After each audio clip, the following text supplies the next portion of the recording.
दोस्तों टीएमसी ने अपने मैनिफेस्टो का नाम रखा है इश्तेहार। इसके बाद लगातार इस बात पर हंगामा हो रहा है। क्यों? क्योंकि 1905 में लॉर्ड कर्जन के साथ मिलकर ढाका के नवाब ख्वाजा सलीमुल्लाह ने हिंदुओं पर हमले करने के लिए मुस्लिमों के घर घर मस्जिद मस्जिद रेड इश्तेहार या फिर लाल इश्तेहार भेजा था, जिसमें लिखा था कि हिंदुओं को मारो, आपके ऊपर कोई एक्शन नहीं होगा। इसलिए पीएम मोदी भी मैनिफेस्टो का नाम इश्तेहार रखने पर सवाल उठा रहे हैं। लेकिन दोस्तों, सवाल सिर्फ हिंदुओं को डराने का नहीं, बल्कि सवाल बांग्ला भाषा पर उर्दू थोपने का भी है। देखिए, इश्तेहार अरबी शब्द है जिसका अर्थ होता है विज्ञापन। अरबी शब्द इश्तेहार पहले उर्दू में आया और फिर उर्दू से हिंदी में आ गया।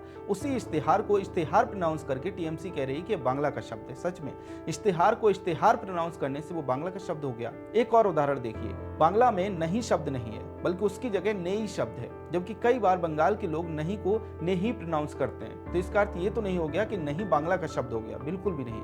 यही इश्तेहार के साथ है। आप इश्तेहार को इश्तेहार बोलेंगे तो वो बांग्ला शब्द नहीं बन जाएगा। लेकिन ममता बनर्जी और उसकी पार्टी से डिफेंड करने पर लगी हुई है। इसका सीधा अर्थ यह है कि बांग्ला के ऊपर टीएमसी उर्दू थोपने का प्रयास कर रही है। दोस्तों, ये बहुत महत्वपूर्ण बात है, क्योंकि बांग्ला भाषा ही एकमात्र वो माध्यम है जो वेस्ट बंगाल और ईस्ट बंगाल को, जो अब बांग्लादेश है, उसके लोगों को जोड़ती है। देखा जाए तो भाषा इस कंपोजिट कल्चर का सबसे महत्वपूर्ण आधार मानी जाती रही है। जब बांग्लादेश पूर्वी पाकिस्तान था, तब वहां के बंगालियों का सबसे बड़ा विरोध यही था कि उनकी बांग्ला के ऊपर पश्चिम पाकिस्तान के सत्ताधारी उर्दू थोप रहे थे। जी हाँ दोस्तों, शेख मुजीब पाकिस्तान के खिलाफ जो खड़े हुए थे, उसमें बहुत बड़ा फैक्टर भाषा का भी था कि हम बांग्ला भाषियों के ऊपर पाकिस्तानी शासकों को उर्दू थोपने नहीं देंगे। और इसके लिए जो आंदोलन खड़ा हुआ, उसी से बांग्लादेश का जन्म हुआ। मतलब बांग्ला को बचाने के लिए पूरी पाकिस्तान के बंगालियों ने नया देश बनवा लिया था। और यहाँ ममता बनर्जी खुद बांग्ला पर उर्दू थोपने के लिए तैयार है। अब इसे कल्चरल डिग्रेडेशन नहीं कहा जाएगा तो क्या कहा जाएगा? सवाल यह है कि क्या ममता बनर्जी आज 70 के दशक के पाकिस्तानी शासकों की तरह व्यवहार कर रही हैं, जो बांग्ला के ऊपर उर्दू थोप रही हैं?